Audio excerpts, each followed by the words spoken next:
리더십 개발에 대해서 13차 강의를 시작하도록 하겠습니다. 지난주에 최종 리더십 개념과 그리고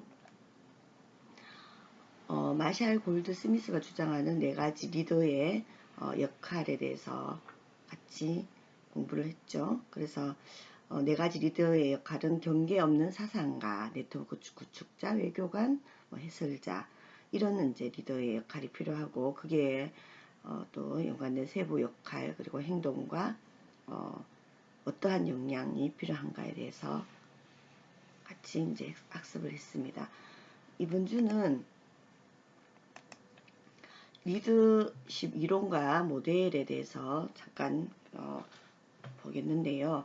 리더십 이론과 모델에서 리더십 이론 첫 번째가 리더십의 특성 이론이고요. 그리고 리더십 행동 이론, 그리고 리더십 상황 이론, 이렇게 이제 여러 가지 이외에도 많은 이론들이 있겠지만 이렇게 3가지 이론을 중심으로 보도록 하겠습니다. 리더십 특성 이론은 19세기 후반과 20세기 전반부터 리더란 태어나는 것이다 라는 믿음으로부터 발전을 했습니다. 어떤지 한번 여러분들도 한번 생각해 보세요. 우리가 리더십이라는 게 태어날 때부터 리더가 정해져가 있는지에 대한 거.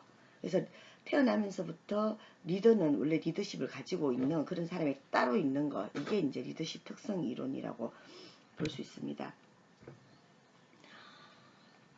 그리고 이 리더십 특성 이론은요, 리더의 특성을 연구한 수많은 결과들이 있는데, 리더십이란 단순히 여러 특성들의 결합이라는 결론을 일관되게 주장하지는 못하고 있습니다. 그러니까 리더가 가지고 있는 여러 가지 특성들이 막 이렇게 결합해 가지고 리더가 된다, 이렇게 이제 특성 이론이라면 그렇게 돼야 되겠죠. 근데 그렇게는 이제 주장을 하지 못하고 있다라는 거죠. 리더가 가지고 있는 여러 가지 특성, 이런 것들이 결합된 게 리더다라고 그렇게 이제 봐야 되는데, 그렇게 하지 못하고 있다라는 게 이제 어찌 보면은 하나의 오류가, 리더십에 대한 특성에 대한 이론은 일종의 이제 오류가 있을 수 있다라는 이야기고요. 그리고 이제 이 리더십 특성 이론에서 리더십을 떠올릴 때는 습관적으로 내세우는 것이 리더의 특성이며, 추종자들도 긍정이든 부정이든 리더의 성격과 행동을 관찰하고 학습하고 모방하는 것이 일방적이다라는 거죠. 그러니까 이게 무슨 말이냐면, 여러분들 이제 사실 우리는 그 이론이라는 게 어떤 건지 아시잖아요. 이론은 그냥 이론일 뿐이에요. 이론일 뿐이에요. 모든 이론들이 보면 시대적인 상황의 변화에 따라서 계속 이제 진화를 거듭하고 발전을 거듭합니다. 그렇기 때문에 어떤 이론들은 생겼다가 없어지기도 하고, 또 다른 연구를 통해 가지고 검증되고, 그러면서 발전하기도 하고, 여러 이제 그 단계들을 밟게 되죠. 그런데 이 특성 이론은 여러분들이 생각할 때도 리더가 라는 것이 태어나는 것이다, 길러지는 것이 아니라, 리더는 딱 태어나서 이 사람이 생물학적으로 리더로서의 자질을 가진 사람이 따로 있다라는 이런 뜻인데, 그게 여러분들이 생각할 때 좀 아닌 것 같죠. 그런 것 같죠. 그렇지만 항상 우리는 어떠냐면 리더십을 떠올리면 항상 리더가 가지고 있는 성격과 행동, 이런 것들을 있다라는 거죠. 리더가 가지고 있는 특성이 결국은 있다라는 거죠. 우리가 잘하면서 뭔가 리더는 길러지는 것이다라는 생각도 있지만, 또 한편으로는 리더의 특성이라는 게 따로 있지 않을까라는 그런 생각을 한다라는 거죠. 그래서 또 이 추종자들도 어떠냐, 리더의 성격과 행동, 이런 것들을 학습하고 모방하려고 한다는 거죠. 특성이 따로 있다라고 생각하기 때문에. 그래서 이 리더십의 특성 이론은 100% 맞다고 할 수도 없고 100% 틀리다고 할 수도 없는 거죠. 모든 이론들이 다 그렇습니다. 100%라는 이론이 없기 때문에. 중국의 여러분들 중국의 그 철학의 대가, 장자를 아시죠? 장자께서 이런 말을 했어요. 이론은 이론은 술집김이라는 거예요. 술집김이다. 이게 무슨 말이냐면 이론은 술은 아니지만 우리가 이제 술은 아니지만 취한다라는 거죠. 술집김이라는 건 진짜가 아니라는 거예요. 그렇죠. 술집김이는 술은 아니지만 술을 마시면 취하는 것 같잖아요. 그런 것처럼 이론도 진짜는 아니라는 거예요. 실제가 아니지만 그걸 보면 술집김이처럼 진짜인 것처럼 보인다라는 거죠. 그러니까 리더십 특성 이론도 마찬가지. 모든 이론이 그래요. 이론은 어떤 그 현실을 100% 반영하지는 못하지만 또 100% 아니다라고 말하기도 그렇다는 거. 그런 것처럼 이 리더십 특성 이론도 그런 거죠. 그래서 리더의 특성을 정리를 한번 해보면요. 리더의 특성을 정리를 해보면 플라톤은 성실성, 용맹성, 지능, 결단력, 일에 대한 열정, 리더의 특성을 그렇게 정리합니다. 여러 학자들이 지능, 남성 성향이 있다, 적응력이 뛰어나다, 지배적인 성향이 있다, 외향성이 있다, 보수 성향이 있다. 여러분 한번 생각해보세요. 리더의 특성인지 리더들이 가지고 있는 성격과 행동 뭐 이런 것들이 맞는지, 성취 동기가 뭐 높겠죠. 그리고 어떤 거에 대한 집념이 있다, 직관이 있다, 주도력을 가지고 있다, 자신감, 책임감, 협동심을 가지고 있다, 인내심, 영향력, 사회성이 좋다. 그리고 추진력이 있다, 리더십으로서의 어떤 동기를 가지고 있다, 성실성이 있다, 자신감이 있다, 인지 능력이 좋다, 과업에 대한 어떤 여러 가지 지식을 가지고 있다. 이렇게 이제 리더의 특성을 여러 학자들에 의해서 맨이라든가 스토그들 이런 사람들에 의해 가지고 라크 이런 사람들에 의해 가지고 이제 리더의 특성 리더는 이런 특성을 가지고 있다라고 그렇게 이제 정리를 하고 있습니다. 어떠신가요? 이 리더의 특성 이론은 리더들은 타고나는 것이다. 이런 성격을 성취 동기를 뭐 다른 사람들보다 많이 가지고 있고 집념이라든가 직관이 좋고 외향적이고 보수 성향을 가지고 있고 뭐 이런 이제 하나의 특성들을 가지고 있다. 이렇게 이제 학자들은 보고 있습니다. 그래서 한편으로는 이게 리더십의 특성 이론은 아무나 리더가 될 수 없다라는 거예요. 왜냐? 타고나기 때문에. 예. 그리고 이 타고난 것은 결국에는 뭡니까? 후천적으로는 육성될 수 없다라는 그런 이제 입장을 가지고 있는 거죠. 그래서 이제 한편으로는 뭡니까? 좀 여러분들이 생각해도 그건 아닌 것 같다. 리더를 우리는 길러내잖아요. 리더십 만약에 이거 타고나는 거다라고 하면은 리더십에 대한 뭐 교육이라든가 개발이라든가 이런 것들이 별로 교육이 필요가 없겠죠. 원래 타고나는 것이니까. 그래서 많은 이제 비판을 받고 있습니다. 그럼에도 불구하고 이런 이제 다시 이 특성론이 중요하게 생각되는 이유는 주변에 이런 특성, 리더가 가지고 있는 특성 이런 것들이 사람들이 인식에 영향을 준다라는 거죠. 그럼 이게 무슨 말이냐? 일반적으로 추종자들이 있습니다. 팔로워들이 있는데 자신의 리더를 생각할 때 고유의 어떤 이거 원래부터 그러니까 어떤 리더의 성격이 있다면 이 리더의 성격을 타고난 거라고 생각하는 게 아니라 원래 저렇다 이렇게 생각한다는 거죠. 예를 들면은 독선적인 리더가 있다고 합시다. 근데 그 리더를 딱 관찰해 보니까 팔로워 추종자가 저 사람은 원래부터 저렇게 원래 성격이 원래부터 우리 뭐 리더는 원래부터 저렇게 독선적인 성격을 가지고 있다. 그래서 이 리더의 독선적인 성격은 행동은 변하지 않을 것이다. 이렇게 본다라는 거죠. 그리고 이제 카리스마적인 리더십 이론이 또 유행을 하니까 카리스마와 관련되는 리더의 특성에 관심이 쏠리기 시작하기 때문이기도 하다는 거죠. 그래서 리더가 조직이 위기에 처했거나 리더 본인이 위기에 직면했을 때 발휘하는 그 리더십, 이걸로 우리가 보통 평가를 받는데, 과거에는 학습하지 못했던 어떤 뭐 상황이라거나 경험하지 못했던 상황에 직면했을 때 리더가 어떤 위기 극복 능력을 보여주면 이걸 리더 개인에게 잠재되었던 특성으로 우리는 해석하기도 한다라는 겁니다. 그러니까 우리 보통 리더십은 언제 발휘가 되느냐면은 위기일 때, 뭐 본인이 위기에 직면했거나 아니면 조직이 위기에 처했을 때, 그때 리더십이 발휘가 되거든요.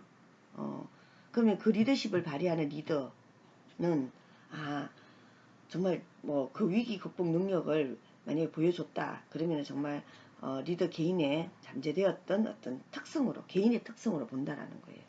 그렇기 때문에 이 리더십 특성 이론이 한편으로는 좀 타고난다라는 이 특성 이론이 안 맞다라는 생각이 들지만, 그렇지만 또 우리가 완전히 배격할 수 없는 그런 이제 하나의 지점이 있다 라고 볼 수 있죠. 두 번째 이제 이론이 바로 리더십 행동 이론입니다. 리더십 행동 이론은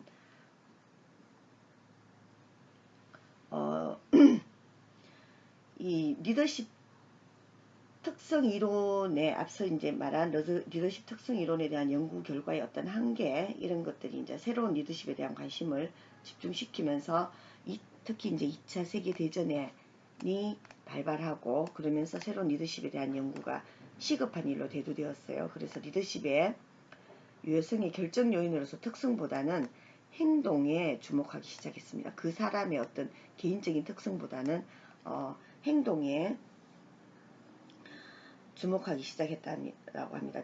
이게 무슨 말이냐, 누가 효과적인 리더인지를 찾기 위해 노력하는 대신에 효과적인 리더십 행동들을 찾는 거에 초점이 모아졌어요. 무슨 말인지 알겠죠? 사람을 막 찾는 것보다 어떤 행동, 이럴 때는 어떤 행동을 해야 된다. 위기가 왔을 때는 누가 하는 거, 누가가 중요한 게 아니라 위기에 봉착했을 때는 어떻게 행동해야 되는가. 여기에 이제 주목을 하게 됩니다. 그래서 리더의 행동에 초점을 맞추는 건 좀 특성론에 비해서 몇 가지 유리한 점이 있습니다. 예. 첫째가 행동은 관찰이 가능하다라는 거예요. 관찰이 가능하다. 그리고 둘째는 행동은 측정이 가능하다. 그리고 셋째 행동은 학습이 가능하다라는 거죠. 개인의 특성 같으면은 그 사람이 때문에 되는 거예요. 그렇죠. 근데 행동은 우리도 그렇게 행동을 하면 되죠. 그 리더가 하는 행동을 우리가 누구든지 할 수 있는 거잖아요. 그러면 학습도 가능하고 관찰도 가능하고 측정도 가능하다. 행동 중심의 리더십에 대한 연구 중에 가장 유명한 게 바로 뭐 오하이주 주립대 리더십 연구이고요. 2000개의 가까운 리더십 행동들에 대해서 목록을 작성해서 분석을 하기도 했습니다.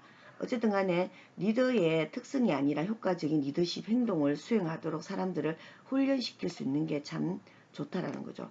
왜냐하면 사람이 아니라 행동이기 때문에 리더의 특성, 그 리더의 특성이 아니라 리더십 행동을 수행하도록 훈련시킬 수 있기 때문에 참 이 리더십 행동 이론이 그 부분에서는 아주 효과적이다. 그리고 행동 중심의 리더십에 대한 연구 중 하나가 뭐 이런 앞에서도 말했다시피 리더 행동 기술 설문지, 이게 이제 오늘날도 사용되고 있고요. 주로 배려 행위와 구조 주도 행위들의 초점이 모아져 있습니다.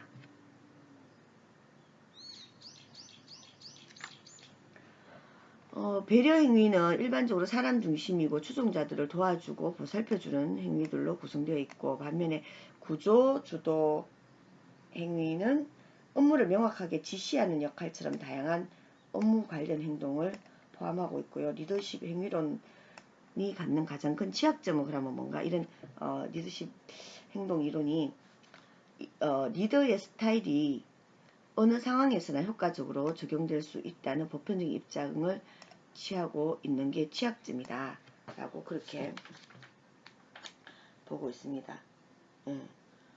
1950에서 1960년대에 많은 연구들이 여기에 반대하는 어떤 또 결과들을 보여주고 있습니다. 우리가 이제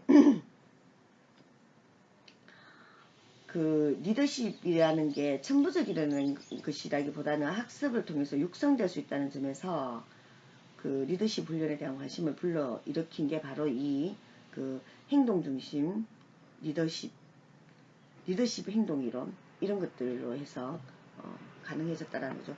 지금도 보면 우리 리더십 개발, 뭐 리더십 학교 이런 것들을 하고 있죠. 그리고 이제 우리 인적자원 개발에서도 리더십 교육을 합니다. 그건 바로 뭐냐면 만약에 그게 리더의 뭐 특성이다라고 리더는 특성에 의해서 만들어진다라고 하면은 사실 리더십 이 개발 교육이 굉장히 좀 무의미하다고 할 수 있겠죠. 왜냐하면 그 리더는 타고나기 때문에 이게 교육이 안 된다라고 생각하는 거잖아요. 근데 리더십 이렇게 행동 이론처럼 어떤 그 리더가 가지고 있는 어떤 리더가 가져야 할 행동 뭐 이런 것들이라고 한다면은 교육이 가능하고 리더십 개발 훈련이 가능하다라는 겁니다. 그 다음에 세 번째 이론이 바로 리더십 상황 이론입니다. 일반적으로 리더십에 대한 상황론적 접근인 상사와 하급자 간의 어떤 교환 관계와 이들 간의 관계 형성과 발전 그리고 관리 방식에 초점을 맞추어서 리더십 상황 이론은 보통 이제 연구가 되고 있습니다. 이 리더십 상황 이론은요 리더십 행동 이론에 보다 현실적이고 종합적인 접근 방법이 적용되기 하면서 이 리더십 상황 이론이 이제 각광을 받게 됩니다. 즉 리더십에 영향을 미칠 수 있는 상황적인 요인들이 리더십 연구에 포함이 됐어요. 그래서 1960년대에 이르면서 이제 이 리더십 상황 이론은 그 리더십 여러 연구가 리더 자신에게만 전적으로 의존되었던 단순 모델에서 좀 탈피를 합니다. 그래서 그 리더의 성격, 스타일, 뭐 행동 이런 게 효과적인지 또 그 리더가 처해 있는 상황의 요구 조건들을 이런 것들이 중요하다. 그래서 리더의 성격이나 스타일, 그 행동 이런 것들이 상황에 달려 있다라는 거죠. 그래서 이제 현실적인 어째 보면은 이 상황론은 특성론이나 앞에서 했던 이제 리더의 성격, 리더가 타고난다라는 이 리더의 특성을 가진 사람은 타고난다라는 이것과 그리고 리더들이 하는 행동, 행위론 여기에 비해서 어째 보면은 그러니까 리더를 둘러싼 여러 가지 환경 이런 것들을 보기 때문에 현실적인 오히려 대안을 제시해 줄 수 있다라는 거죠. 그럼 좋은 리더십을 발휘하기 위해서는 상황이 그렇게 주어져야 된다라는 거죠. 그래서 이제 상황론적 접근법의 그 가정은요 어떤 가정을 가지고 있냐면은 리더십에서 하나의 최선의 방법은 존재하지 않는다. 하나의 최선의 방법은 존재하지 않는다. 서로 다른 어떤 그 리더십 특성, 스타일 또는 행동 이 모든 게 효과적일 수 있다라는 겁니다. 그리고 어떤 스타일 또는 행동이 가장 효과적인가를 결정하는 게 바로 상황과 다양한 정황적 요인들이고 둘째는 사람들은 학습에 의해 좋은 리더가 될 수 있다라는 겁니다. 즉 학습에 의해 우리가 보다 나은 리더로 변화될 수 있는 많은 부분들이 존재한다. 물론 타고나는 특성도 일정 부분 있을 수는 있겠죠. 그죠? 예, 그렇지만 뭡니까? 우리가 학습을 하게 되면 좋은 리더로 변화될 수 있다라는 것. 그리고 세 번째가 리더십은 조직과 집단의 승패를 결정하는 데 굉장히 중요하다.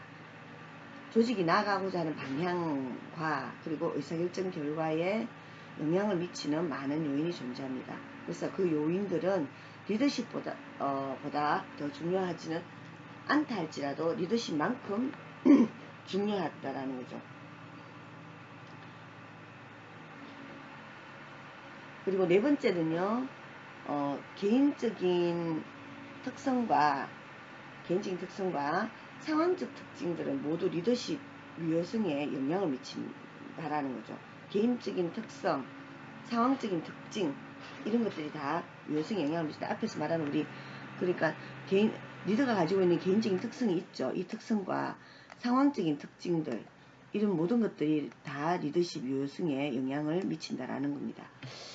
그래서 우리는 그 개인 상호작용하는 여러 가지 부분들이 이제 존재하는데요. 그렇기 때문에 우리는 리더가 찬 상황 변수들을 함께 이해할 필요가 있다는 겁니다.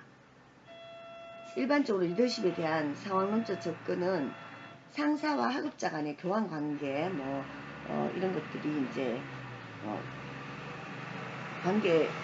이런 교환 관계와 이들 간의 관계 형성과 발전, 그리고 관리 방식에 초점을 맞추어서 이제 이런 상황들 때문에 이렇게 맞추어서 이제 연구가 된다라고 이제 볼 수 있겠죠. 우리가 이런 것 같아요. 사실 리더가 어떤 조직의 리더가 있습니다. 그러면 그 리더가 자신의 리더십을 마음껏 발휘하기 위해서는 개인이 가지고 있는 성향이라든가 이런 것들도 있겠지만 상황적인 특성들이 굉장히 중요합니다.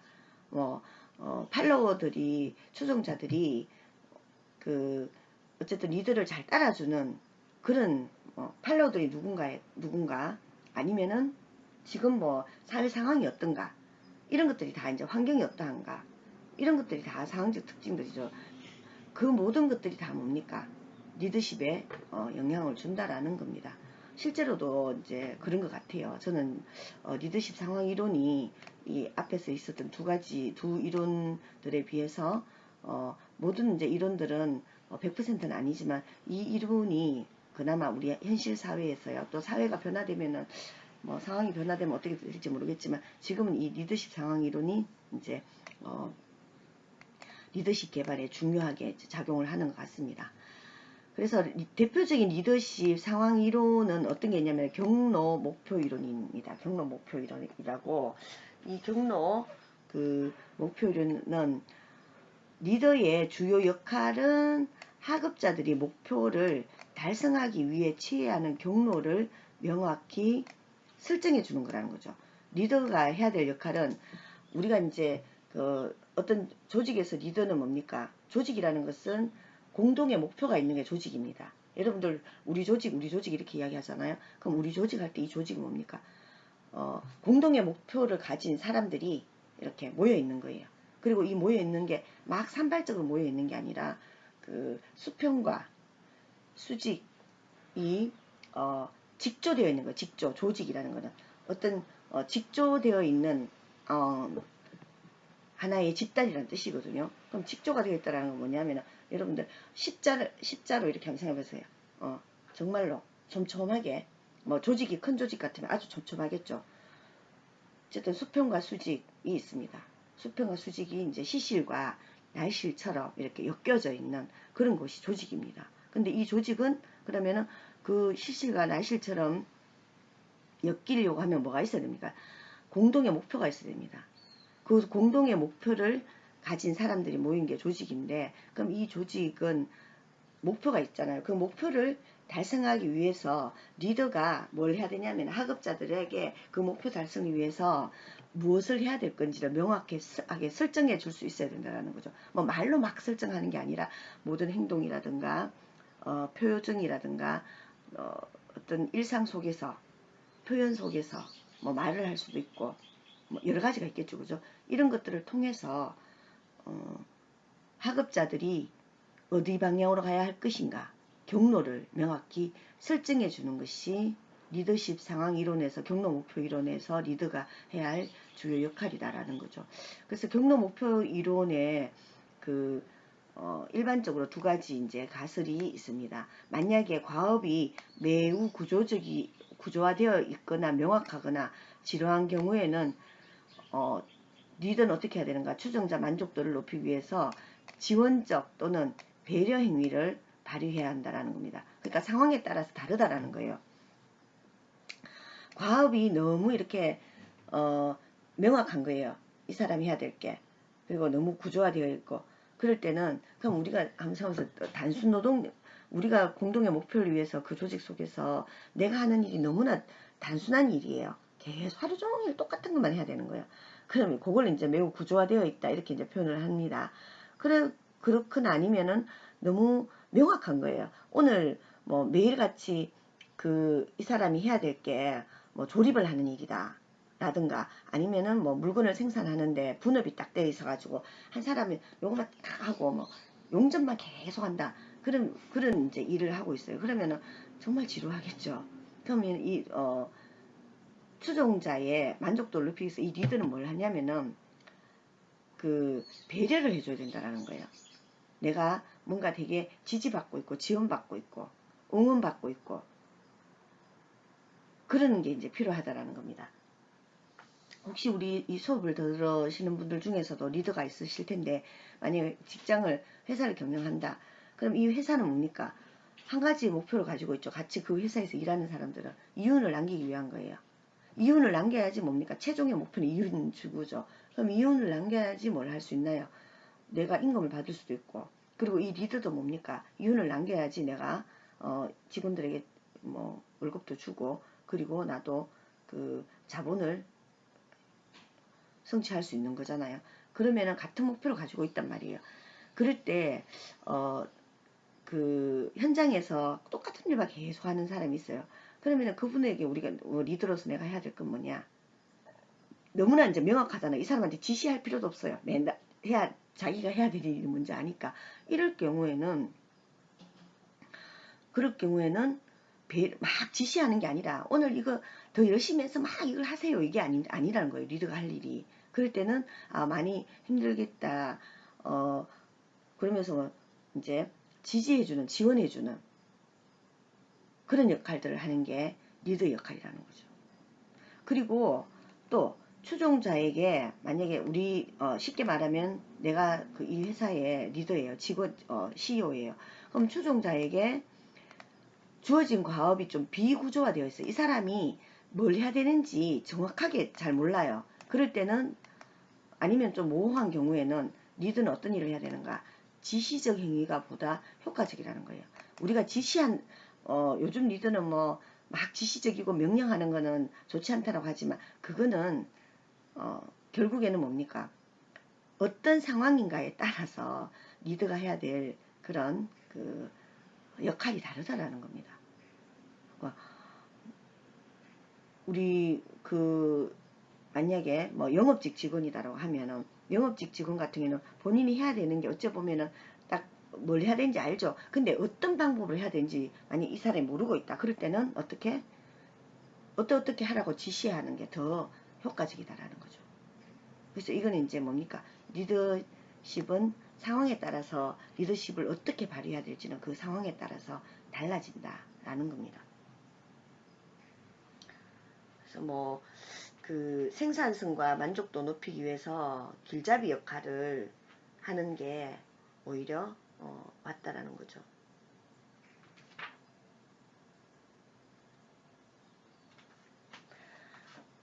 그래서 우리가 리더십 이론과 모델에 대해서 이제 지금까지 살펴봤습니다. 어떤 게 있었나요? 특성 이론과 행동 이론과 상황 이론 이렇게 있었죠.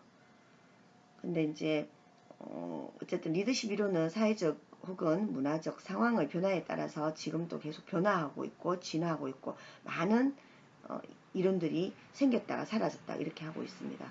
그래서 환경이 변하고 추종자들이 변하기 때문에 계속 이제 달라진다라는 겁니다.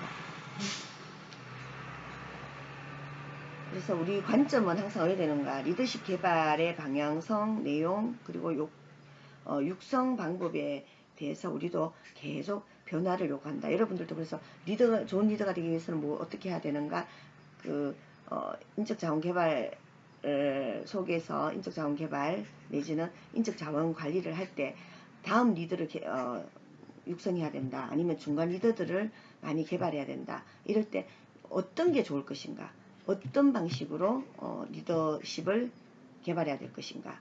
라는 거에 이제 많은 우리가 생각할 부분들이 있는 거죠. 그래서 저는 봤을 때 리더는 일정 부분 조금은 타고나기도 합니다. 근데 그게 다가 아니라는 거예요. 그리고 리더가 하는 행동들, 이 행동들을 굉장히 중요합니다. 리더십을 개발할 때. 그 행동이 이러할 때 어떤 행동을 해야 되는가 라는 게 중요하고, 또 상황도 굉장히 중요하죠. 어떤 상황일 때는 그 상황마다 리더가 해야 될 역할이 다르다는 거죠. 그 상황마다 리더십을 다르게 발휘해야 된다는 겁니다.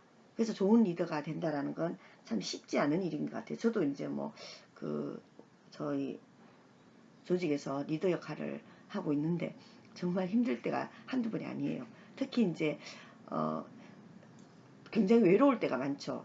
내 마음을 알아주는 팔로워들이 없다거나 아니면 있더라도 리더로서 내가 해야 될 말과 하지 않아야 될 말들을 구분해야 되고, 그럴 때, 그리고 이제 조직에 어떤 위기가 왔을 때, 또 어떤 큰 과업을 달성해야 될 때, 큰 과업을 해내야 될 때, 이때 이제 리더십을 발휘를 해야 되거든요.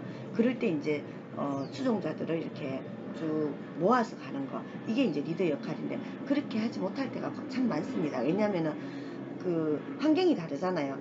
추종자들이 확 따라주면 다행이겠지만, 또 그 추종자들 또한 어떤가요? 너무나 다양하죠. 그렇기 때문에 그 사람들을 다 확 빨아들여가 갈 수 없을 때, 그럴 때 이제 리더십에 좀 손상이 오기도 하거든요. 근데 그럴 때 이제 위기를 헤쳐나가고, 어떤 게 가장 이 위기를 개인적인 어떤 리더로서의 위기가 왔을 때, 아니면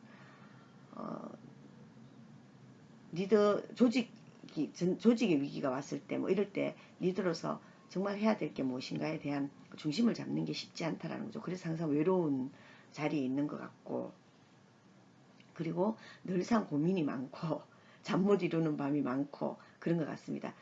예, 항상 이제 큰 일이 있으면 어떤 과업을 달성해야 될 때, 이럴 때 이제 리더십을 발휘하고, 또 그럴 때 또 위기가 오기도 하고, 그런 것 같습니다. 여러분들도 지금 리더로서 있는 분들은 지금 여러 가지로 좀 상황이 참 힘들죠. 전체 상황이 다 힘든 것 같습니다. 이럴 때 이제 리더로서 어떤 결단을 내려야 되고, 그럴 때 팔로워들이 상처받지 않도록 해야 되고, 본인의 리더십도 상처받지 않아야 되고 하는 이런 부분들이 있는 것 같습니다. 그러면 일단 여기까지 1시간 하고 또 진행을 하도록 하겠습니다.